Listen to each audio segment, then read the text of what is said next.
मैंने ये ईसीजी अगर हम लोग देखें तो मरीज़ का हार्ट रेट करीब 42-44 के आसपास चल रहा है, तो मरीज़ को खूब साइनस ब्रेडिकार्डिया हो रहा है। अगर हम इस मॉनिटर को भी देखें तो मॉनिटर में भी हम देख सकते हैं कि 43 का हार्ट रेट आ रहा है। वेंटिलेटर पे हैं तो SpO2 98 मेंटेन्ड और रेस्पिरेटरी रेट 18 है। तो इस पेशेंट में हम लोगों को टेम्परेरी पेसमेकर लगाने की ज़रूरत पड़ेगी। तो टेम्परेरी पेसमेकर ये होता है, दिस इज़ टेम्परेरी पेसमेकर। अब मैं आपको इसके कंटेंट्स के बारे में बताऊंगा कि इसके अंदर क्या क्या होगा। तो इस टेम्परेरी पेसमेकर के बॉक्स को जब हम खोलेंगे तो इसमें हम लोगों को एक ये लीड मिलेगी। ये जो लीड होती है, ये लीड पेसमेकर मशीन में लगती है और ये जो मरीज़ के अंदर तार जाता है उसके राइट एट्रियम में, वो इसमें आकर के टाइट हो जाता है।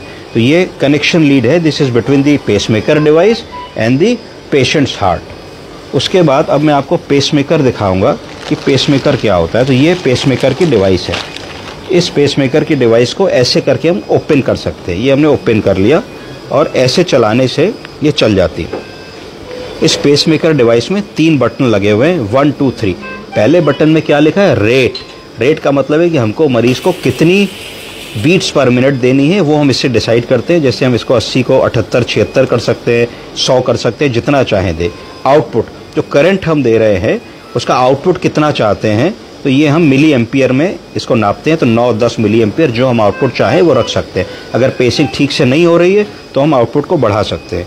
और ये मिली वोल्ट में करंट होता है कि कितने करंट को पे हम ये इसको सेट कर रहे हैं। तो जनरली हम लोग रेट 20 रखते हैं, आउटपुट 10 रखते हैं और सेंस जो है 2 पे रखते हैं। ये बैटरी दिख रही है कि अभी हमारी बैटरी फुल्ली चार्ज है।